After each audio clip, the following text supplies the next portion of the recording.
ভৈরব সেতুর নতুন ভিডিওতে আপনাদেরকে স্বাগতম। আমি সুজিত আছি আপনাদের সঙ্গে। আজ আপনাদেরকে দেখাবো ভৈরব সেতুর তীরে 16 নং পিলারের অবস্থান। যে পিলারের উপর বসবে স্টিলের সেতুটি, ঠিক সেই পিলারটা, যে পিলারের ভিডিওটা গত 1 মাস আগে আমি আমার চ্যানেলে পোস্ট করেছিলাম, আপনারা দেখেছিলেন।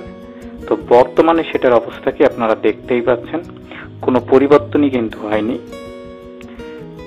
ঠিক আগের মতোই থেকে গেছে।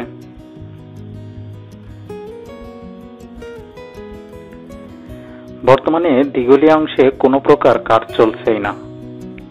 শুধুমাত্র ভৈরব সেতুর রেলিগেট অংশে, যেখানে জমি অধিগ্রহণ শেষে চলছে স্থাপনা অপসারণের কাজ এবং পিলার নির্মাণের প্রস্তুতি গ্রহণ করা হয়েছে, সেজন্য ভৈরব সেতুর দিঘলিয়া অংশে বর্তমানে কোনো প্রকার কাজই হচ্ছে না।